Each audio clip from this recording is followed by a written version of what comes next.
Assalomu alaykum qarindishim. O'ylab baqqanmidingiz? Ketgan ömürni qaytarılışqa bir fursatınız barlıqı işinamsiz? Amallarni hassalab ko'paytkili bo'ladigan bir kechining barligini bilamsiz? Malaiklar va malaiklarning sardori Jibril alayhissalom sizga dariydigan, salom beradigan, siz uchun duo qiladigan va sizning duolaringizga amin deb beradigan alohida bir vaqtingizning barligini bilamsiz? Qilgan gunohlaringizni yuyib olishingiz uchun tepilg'isiz bir fursatning mushu Ramazonda ekanligi esingizdami? Ömrüngizdə qadr qimmatini aql tasavvur qila olmaydigan, til sifatlab bo'la olmaydigan shundoq bir alohida kecha borligini bilamsiz? Bilingki, u dal qadr kechasidir. Qadr kechasining nima ekanligini bilamsan? Ey mu'min qarindishim, bu shundoq bir kechaki Allohning rahmati, barakati va ikromi mo'l, qadrini qilganlar g'oliblardan, qilolmaganlar g'ofil, mag'lublardan bo'ladigan muborak kechadir. Qadr kechisi sharaf va fazilatda ming oydan ortiqdir. Farishtalar va Jibril shu kechada Parvardigorining amri bilan zaminga Alloh taqdir qilgan barliq ish uchun tushadi.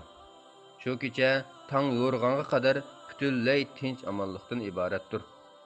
U Qur'on Karim nozil bo'lgan muborak kechadir. Biz Qur'onni haqiqatan muborak kechada, ya'ni Qadr kechasida nozil qildik. Biz haqiqatan insonlarni Qur'on bilan ogohlantiruvchi bo'ldik. U kechada har bir hikmatlik, ya'ni hikmatning taqozosi bo'yicha qilingan ish, ya'ni bandalarning rizqi, ajli va boshqa ahvoli ayriladi. Duxon surasi 3-4 oyat. U Qur'on Karim Lavhul Mahfuzdan osmonning izzat uyiga bir butun tushgan.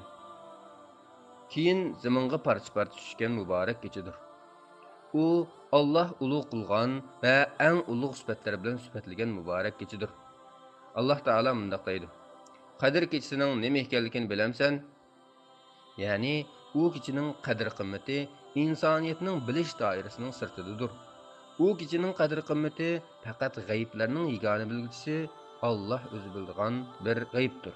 U Alloh taolo bu ummatni ajoyib karomat va ilohiy baxshandalar bilan xos qilgan muborak kechadir.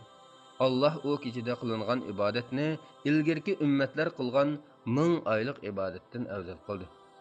Qadr kechasi sharaf va fazilatda 1000 oydan ortiqdir.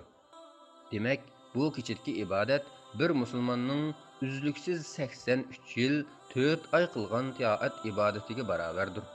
Shundaqla ushbu kecha ba'zi olimlarning nazarida butun zamonlardanmi yaxshidir. Chunki arablar mingni son-sanoqsiz bir zaman uqumi uchun qo'llanadi.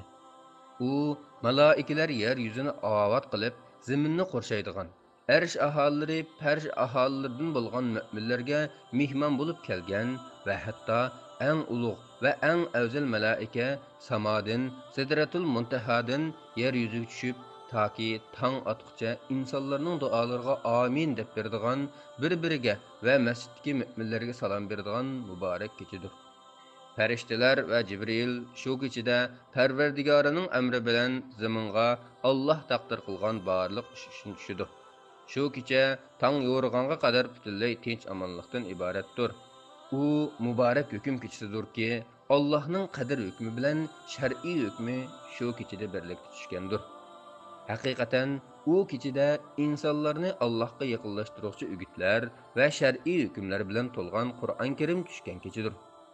Bu vaqtda Alloh taolo mundaq deydi: Biz Qur'onni haqiqatan muborak kechada, ya'ni Qadr kechasida nozil qildik.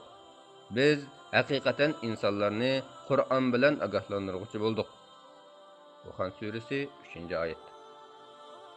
Va yana shundaqla u kechada har bir hikmatli ish munosib ayrilgan qadar hukmlari Lavhul Mahfuzdan tushadi.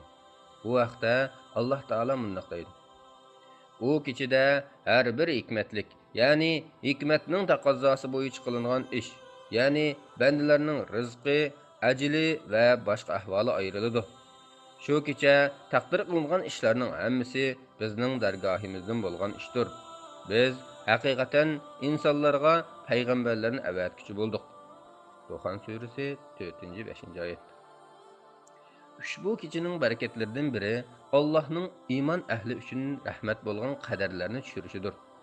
Alloh taolo u kechada baxt, saodat va rizq ne'matlarini taqdir qiladi.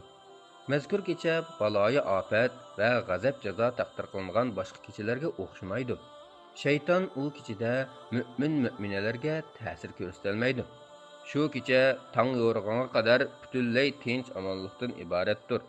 Ushbu kechaning harakatlaridan yana biri mazkur kechaning insonlarning Ramazonning qolgan o'nida shu kechani izlash uchun tirishchanlik ko'rsatishlari, bu tirishchanlikning fazilatlarini qo'lga keltirish va amal tarozilariga shu tirishchanliklarni qetish uchun maxfiy qilinishidir.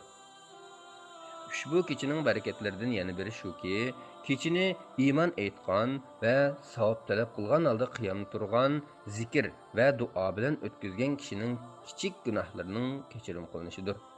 Bu vaqtda payg'ambar alayhissalatu vassalam mundaq degan: Kimki qadr kechisi chin ishonish bilan savob umid qilib qiyom tursa, uning burunqi gunohlari mag'firat qilinadi. Ushbu kechining barakatlaridan yana biri ilgirki ummatlarga nisbatan umri qisqa bo'lgan bu ummatning umriga barakat berilishidir. Bu haqda Imom Malik rahimahulloh mundaq deydi: Men ishonadigan bir kishidan kelgan rivoyatda payg'ambar alayhissalomga o'zidan ilgirki insonlarning umri yoki Alloh xohlagan shuningga yaqin bir narsa ko'rsatilganida u zotga o'z ummatining umri qisqa bo'lingan va uzun umr berilgan ilgirki ummatlarning qilgan amallarini o'z ummati qila olmaydigandek his qilgan. Shuning bilan Alloh payg'ambar alayhissalomga 1000 oydanmi afzal bo'lgan qadr kechisini bergan. Ushbu kechining barakatlaridan yana biri shu kechiga noil bo'lgan va muvaffaq qilingan kishining shu kechidan mahrum qolguvchilarning orasidan chiqib ketishidir. Bu haqda payg'ambar alayhissalom mundaq deydi: Sizlar ulashgan ushbu oyda haqiqatan bir kecha bor bo'lib, u kecha 1000 oydanmi yaxshidir. Kimki shu kechidan mahrum qolsa, butun yaxshilikdan mahrum qolgan bo'ladi. Yana bir rivoyatda kimki shu kechidan mahrum qolsa, butun yaxshilikdan mahrum qolgan bo'ladi. U kishining yaxshiligidan faqat yaxshilikdan nasibasi yo'q kishilar mahrum qoladi deb kelgan. Ushbu kechining barakatlaridan yana biri u kechining kunduzi Ramazonning butun kunduzlaridan afzal bo'lishidir. Bu haqda Sha'biy u kechining kechisi kunduzidekdir deydi. Imom Shafiiy rahimahulloh u kechining kunduzida tirishchanlik ko'rsatish, kechasida tirishchanlik ko'rsatganga o'xshash mustahabdir deydi. Ushbu kechining alomatlaridan biri u kechida havo bo'shliqi va ko'k yuzida ko'riladigan koinot alomatlaridir.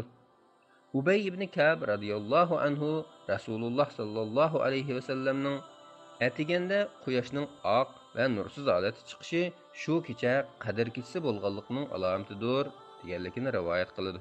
Ushbu kechining barakatlaridan yana biri shu kecha uchun ijobat qilinadigan maxsus duoning bo'lishidir. Aisha radhiyallohu anha mundaq deydi: Men payg'ambar sallallohu alayhi va sallamdan: "Ey Allohning rasuli, qadr kechasini topsam nima deyman?" deb so'ragan edim. U zot javoban: "Ey Alloh, sen kechirguchi karamlik zotsan. Afu qilishni yaxshi ko'rasan. Meni kechirgin" deb duo qiling dedi. Ey hojatmanlar oshini ravo qilguvchi Alloh, ey yalvurg'uvchilarning duosini ijobat qilguvchi Alloh, bizga qadr kechasiga hozir bo'lishni nasib qilsizlar. Bizga qadr kechasini tepishga muvaffaq qilsizlar. U kechadagi ajr mukofotlarimizni assilab bersizlar. Bizdan butun gunohlarimizni ko'tarib Ey Alloh, sizlar afu qilg'uvchisizlar. Afuni yaxshi ko'ringlar. Bizni afu qilsizlar. Amin.